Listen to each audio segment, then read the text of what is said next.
நிதியமைச்சர் மரிய வில்சன் அவருடைய பேரை கேட்டாலே எது ஞாபகம் வரும்? அவர் கொடுத்த வெள்ளை அறிக்கையா? இல்லை அவர் வாசித்த பட்ஜெட்டா அப்படின்னு பார்த்தீங்கன்னா, அதெல்லாம் பின்னாடி தாங்க. முதல்ல எது ஞாபகம் வரும்னா, அவரு மஞ்சள் டிஷர்ட்டை போட்டுக்கிட்டு தன்னுடைய அண்ணன் வீட்டுக்குள்ளேயே புகுந்து உருட்டுக்கட்டை எடுத்து தாக்குதல் நடத்தி வெறித்தனமாக கத்திக்கிட்டு இருந்தார் இல்லையா? அந்த வீடியோ தான் பலருக்கும் ஞாபகம் வரும். இவரே தாவேக்கால் இருக்காரு, இவரே எம்எல்ஏ கேண்டிடேட்டா அறிவிக்கப்பட்டிருக்காரு அப்படின்னு தெரிஞ்ச உடனே இவரையா நீங்க கேண்டிடேட்டா அறிவிக்கிறீங்க அப்படின்னு சொல்லி இந்த வீடியோவை தான் சோசியல் மீடியால ஷேர் பண்ணி பலரும் கேள்விகள் எழுப்பிட்டு இருந்தாங்க. ஆனா இதையே நீங்க கேள்வி கேட்குறீங்களா? இருங்க, அவரை நான் அமைச்சராக்கியே காட்டுறேன் அப்படின்னு சொல்லி முதலமைச்சர் விஜய் அவர்கள் அவரை அமைச்சராக்கி, அதுவும் முக்கிய துறையான நிதித்துறையை தூக்கி அவருக்கு கொடுத்து மக்களுடைய வாயை அடைச்சிருந்தாரு. எனவே அவரு மக்கள் வாயை அடைச்சிருக்கலாம், ஆனா நீதிமன்றத்துடைய கதவுகளை மட்டும் அவரால் அடைக்கவே முடியலங்க. இப்படி வீடு புகுந்து தாக்குனார் இல்லையா, அது தொடர்பாக அவருடைய சகோதரரும் அவருடைய சகோதரருடைய மனைவியும் சேர்ந்து புதுச்சேரியில் வழக்கு ஒன்று தொடுத்திருந்தாங்க. அந்த வழக்குடைய விசாரணை தாங்க இப்ப நடந்துட்டு வருது. எனவே இந்த விசாரணையில நான் நேரில் ஆஜராகிறது விளக்கு கொடுக்கணும் அப்படின்னு சொல்லி மரிய வில்சன் அவர்கள் கேட்கும்போது, நீங்க என்ன அரசரா, அமைச்சர் தானே, வந்து நேரில் ஆஜராகுங்க அப்படின்னு சொல்லி தான் நீதிமன்றம் இன்னைக்கு கொட்டு வச்சிருக்குது. அதை பத்தி தான் இந்த வீடியோவில் பார்க்க போறோம். முன்னாடியே சொன்ன மாதிரி இந்த வழக்குடைய விசாரணை நடந்துட்டு வந்த சமயத்தில் இதுக்கு முன்னாடியே நான் நேர்லேருந்து ஆஜராகிறது விளக்கு வேணும், ஏன்னா சட்டமன்ற கூட்டத்தொடர் இருக்குது அப்படின்னு சொல்லி விளக்கெல்லாம் கேட்டிருந்தாருங்க.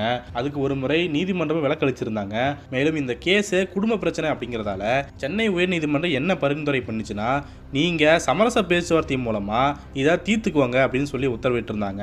எனவே அந்த சமரச பேச்சுவார்த்தைக்கு போகும்போது அங்க சமரசம் எட்டப்படாததால மரிய வில்சன் அவருடைய சகோதரர் மனைவி இந்த சமரச பேச்சுவார்த்தையில் எனக்கு உடன்பாடு கிடையாது, இதை நான் ஏற்க விரும்பல, எனவே இந்த கிரிமினல் வழக்கை நான் சட்டப்படியே தொடர்றேன் அப்படின்னு சொல்லி பேசியிருந்தாரு. எனவே இந்த சமரச பேச்சுவார்த்தை தோல்வி அடைஞ்ச பின்னாடி தான் ஆகஸ்ட் 21 சென்னை உயர்நீதிமன்றத்தில் நீதிபதி வி லட்சுமி நாராயணன் முன்னிலையில் இந்த வழக்கு விசாரணைக்கு வந்தது.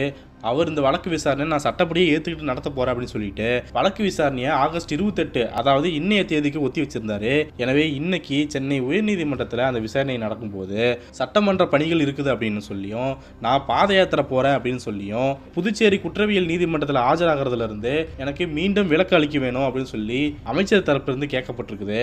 எனவே இதை கேட்டு அதிருப்தி அடைஞ்ச நீதிபதி லட்சுமி நாராயணன் அவர்கள் பல காட்டமான கேள்விகள் எழுப்பியிருக்கிறாரு. அதாவது அமைச்சராவதுக்கு முன்னாடி நீதிமன்றத்தில் ஆஜரானவர் பதவிக்கு வந்த பின்னாடி ஆஜராக மாட்டாரா? நாட்டுடைய பிரதமராக இருந்த PV நரசிம்மராவ் அவர்களே நீதிமன்றத்தில் நேரில் ஆஜராகி இருக்கிறாரு அப்படிங்கிற வரலாற்று சான்று நம்ம கண்ணு முன்னாடி நிக்குது. எனவே நேரில் ஆஜராக மாட்டேன் அப்படின்னு சொல்றதுக்கு தமிழ்நாட்டு நிதியமைச்சர் மரிய வில்சன் என்ன இங்கிலாந்து அரசரா அப்படின்னு சொல்லி காட்டமான கேள்வியை நீதிபதி எழுப்பியிருக்கிறாரு. மேலும் இதை தொடர்ந்து எந்த தேதியில புதுச்சேரி நீதிமன்றத்தில் அவர் ஆஜராகுவார் அப்படின்னு சொல்லி மரிய வில்சன் தரப்பு தெரிவிக்கணும் அப்படின்னு சொல்லி அவங்களுக்கு உத்தரவு பிறப்பிச்சிருக்காங்க. எனவே சட்டப்பேரவை காரணம் காட்டியும் நான் நடைபயண போறேன் அப்படிங்கிற காரணம் காட்டியும் நீதிமன்றத்திலிருந்து ஆஜராகிறதுக்கு எனக்கு விலக்கு வேணும் அப்படின்னு சொல்லி கேட்டுட்டு இருந்த மரிய வில்சன் அவர்களுக்கு இது பெரும் பின்னடைவா மாறி இருக்குது. நீங்க நிதி அமைச்சராக இருந்தாலும் நீங்க செஞ்ச தப்புக்காக நீதிமன்றத்தில் வந்து ஆஜராகணும் அப்படிங்கிறத தான் நீதிபதி தன்னுடைய கேள்வியால சுட்டி காட்டியிருக்கிறாரு. பதவிக்கு முன்னாடி ஆஜரானவர் இப்போ பதவிக்கு அப்புறம் ஆஜராக மாட்டாரா அப்படின்னு கேட்டது தான் இங்க முக்கியமான விஷயமா இருக்குதுங்க. நான் ஒரு நிதி அமைச்சரு, என்ன போய் நீங்க கோர்ட்டு கூப்பிடலாமா அப்படின்னு சொல்லி மரிய வில்சன் கேட்கலாம் தான், ஆனா அதுக்கு அவரு உருட்டுக்கட்டை எடுத்து அடிக்காம இருந்திருக்கணுமே.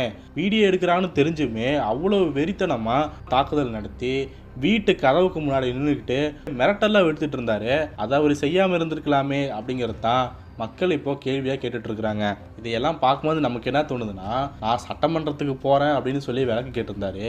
ஆனா இப்போ பட்ஜெட்டை வாச்சிட்டு சட்டமன்றத்தில் எங்க இருக்காருன்னு பார்த்தா ஆளை காணுங்க. எங்கடான்னு பார்த்தா இப்போ நான் பாத யாத்திரை போறேன்னு சொல்லிட்டு வேளாங்கண்ணிக்கு பாத யாத்திரை போயிருக்கிறாரு. இதையுமே கோர்ட்டில் மென்ஷன் பண்ணியிருக்கிறாங்க.